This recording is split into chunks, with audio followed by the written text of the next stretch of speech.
Эфирда Татарстанның көньяк-көнчыгыш хәбәрләре. Студияда Гүлназ Гизатуллина, исәмсез бүгенге программада. Исеме мәңгеләштерелде. Яңа Нәдер авыл мәктәбе янында Татарстан һәм Россиянең атказанган авыл хуҗалыгы хезмәткәренә бюст ачылды. Балалар рәхәтләнеп күңел ачты. Үзенчәлекле балаларга бәйрәм бүләк иттеләр һәм спектакль күрсәттеләр. Татарча зумба һәм күчтәнешкә бавырсак, Хәлмәттә яшел фитнесның җәйге сезоны ачылды.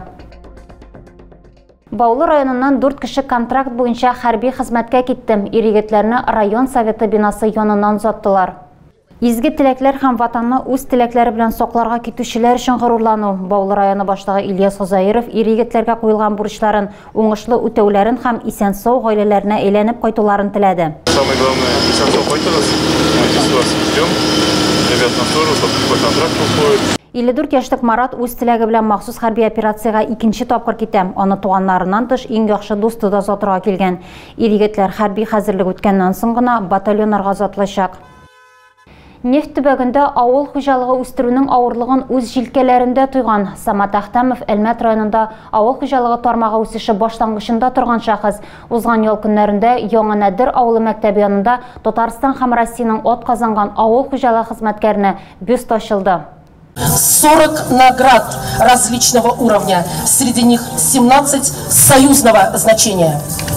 Сүз 33 ел дәвамында Самат Әхтәмов җитәкләгән ярыш колхозы турында бара. Ленин ордены, хезмәт кызыл байрагы һәм почет билгесе иясе үзенең хезмәт юлын яшүсмер чагында ук башлый. В нефтяном крае заниматься сельским хозяйством, те люди, которые как-то имеют отношение к сельскому хозяйству, меня прекрасно понимают.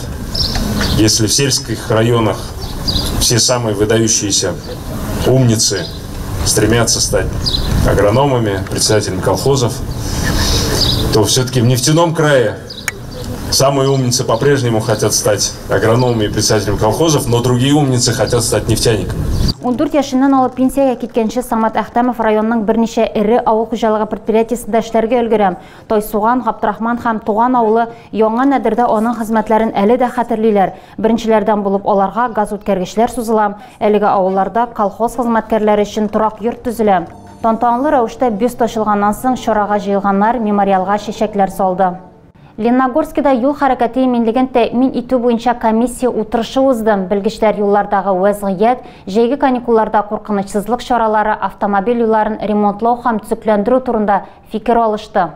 4 ай эчендә Лениногорск районында 137 юл транспорт һәлакәте теркәлгән, шуларның 6-сы зыян күрүчеләр белән. Фаҗигаләр санын киметү өчен дәүләт автоинспекциясе хезмәткәрләре рейдлар үткәрә һәм юл хәрәкәте кагыйдәләрен бузучыларны ачыклый. Күпчелек очракта куркынычсызлык кайышларын эләктермәүчеләргә юлгалар. Хокук бузулар арасында каршы полосага чыгу, исерек килеш машина йөртүләр күп очрый. Җәяүлеләр арасында да хокук бузучылар бар. Җәйге каникуллар башлану белән балалар юл транспорт травматизмын кизәтү мәсьәләләре беренче планга чыга. Урамнарда самокатлар, велосипедлар һәм башка мобиль транспорт төрләренең саны артуы аеруча борчу тудыра. Аларда йөрүчеләр һәлакәтләр китереп чыгарырга мөмкин. Балаларның ял итү урыннарына алып баручы юлларның торышына да игътибар иттеләр. Халык контролендәге мөрәҗәгатьләр дә каралды. Аерым алганда, грек-рим көрәше буенча спорт мәктәбе янында Тукай урамында юлга тигезлекне киметү өчен тигезсезлек урнаштыру турында сүз барды. Барлык сораулар да контрольгә алынды. Йөзек яки гомер тикшерү фаразы буенча гаепләнүче күршесенә шулай дип яныйм. Вакыйга узган елның җәендә башлана һәм вакыт узу белән җинаятьчене әверелә. Узган утырышта ир-ат судтан 1000-нче чакырылмаган шаһитлардан сорау алуны тәэмин итүне сорыйм. Гаепле дип табылган чакта аңа 8 елга кадәр ирегеннән мәхрүм ителү яный. Шаһитлардан сорау алганнан соң процесста катнашучылар гаепләнүчене сораштыруга күчте. Барысы да ир-атның күршесеннән 1000 сум акча соравыннан башлана.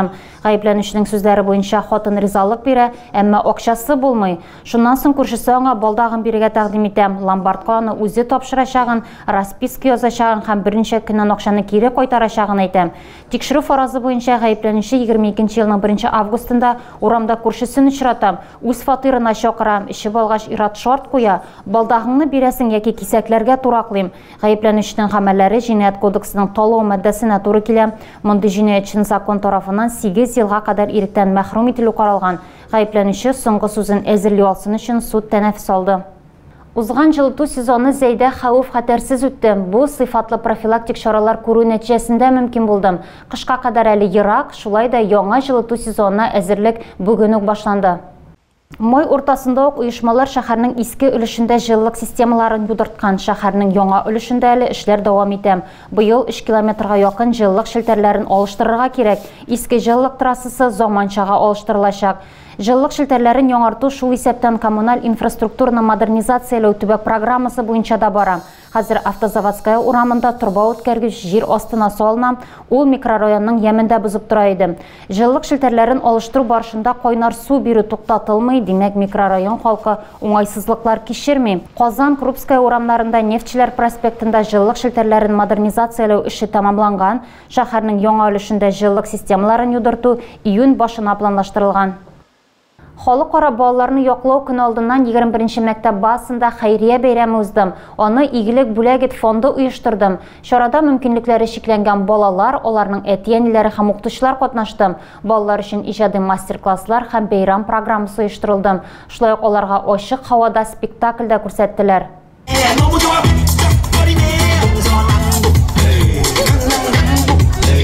Игелек бүләгет фонды иганәчеләр ярдәме белән мөмкинлекләре шикле балалар өчен хәйрия бәйрәме оештырдым. Спектакль дә бүләк итте. Война войной, а обед по расписанию. Бәйрәмгә Әлмәт интернат мәктәбе укучылары килде. Балаларны Полина Денисова алып килгән. Мөгаллим 30 ел дәвамында үзенчәлекле балалар белән эшли, хезмәт юлын тәрбияче ярдәмчесе булып башлаган, хәзер башлангыч сыйныф укытучысы. Укучыларын ярата, әмма авыр вакытлары да юк түгел ди. Бәйрәм 21-нче инклюзив мәктәп базасында узды. Бүгенге көндә бирдә 90 бала белем ала. Сыйныфлар сәламәт укучылар белән бер рәттән, мөмкинлекләре шикләнгән укучылар да белем алырлык итеп оештырылган. Үзенчәлекле балаларга һөнәрле булырга җәмгыятьтә үз урыннарын табарга Әлмәт медицина күллияте дә булыша. Уку йорты Игелек бүләгет фонды белән инде 2 ел хезмәттәшлек итә. Мөмкинлекләре шикләнгәннәр өчен һөнәри осталык бәйгесенең төбәк этабын үткәрә. Аның максаты язмыш тарафыннан кыерсытылганнарны эшкә урнаштыру. Бәйрәмгә килгән балаларга һөнәр сайларга әле иртәрәк, бүген аларга тамаша кылу, иҗади мастер-классларда катнашу ошый. Оештыручылар мондый чаралар балаларга һәм аларның әти-әниләренә дуслар табарга һәм ялгыз булмауларын туярга ярдәм итәр дип ышана. Лениногорскида ел саен үткәрелүче парклар маршы халыкара акциясе узды. Анда төрле шәһәрләрдән килгән укучылар катнашты. Балаларга сирәк очрый торган үсемлекләр һәм хайваннар турында сөйләделәр. Тулырак халдагы материалда. Парклар маршы табигатны саклауга юнәлдерелгән акция. Ул халыкны саклана торган табигат территорияләренә, тыюлыклар, милли парклар һәм табигат һәйкәлләренә ярдәм итү идеясе тирәсендә берләштерә. Лениногорскида парклар маршы акциясе 2002 елдан үткәрелә. Табигатка битараф булмаучыларның очрашуы Лениногорск районының Степной тыюлыгында узды. Урманда Карабаш, Бөгелмә, Әлмәт һәм Лениногорск укучыларына экологик сукмак буенча экскурсия үткәрделәр һәм тыюлыктагы бөҗәкләр, кыргый хайваннар һәм кошлар турында сөйләделәр. Әлеге территориядә 70 төр сирәк үсемлек үсәм, 68 төр кош һәм 50 хайван теркәлгән. Аларның күбесе кызыл китапка кертелгән.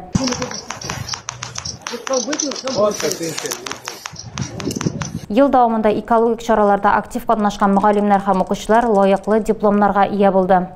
Татарча зумба шөгыльләрдән соң бавырсак белән сыйлану Яшел фитнес проектының чираттагы сезонын Кайнар фестивале белән ачтылар. Шәһәр паркында дистәләгән спорт җыелышы җыелды. Узган ел оештыручылар мәгълүматы буенча Әлмәттә ачык һавадагы шөгыльләргә 30 меңгә якын кеше килгән.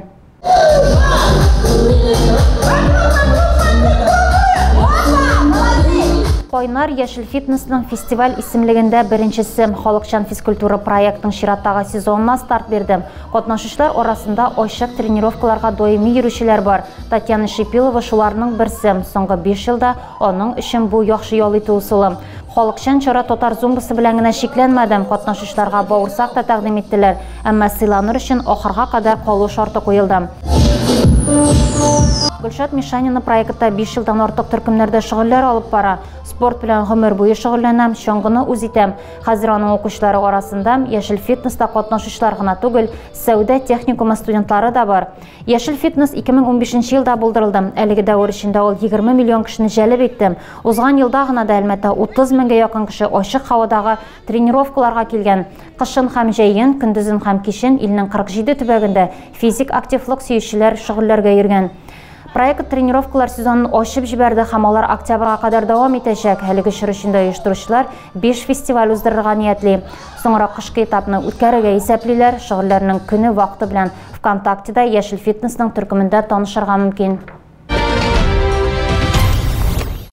Тагы да күбрәк яңалыклар һәм тапшырулар белән безнең сайтта таныша аласыз. Без социаль челтәрләрдә дә бар. Хәбәрләр юллагыз. Бүгенгә менә шулар. Мин сезнең белән сау булашам. Исән-имин булыгыз.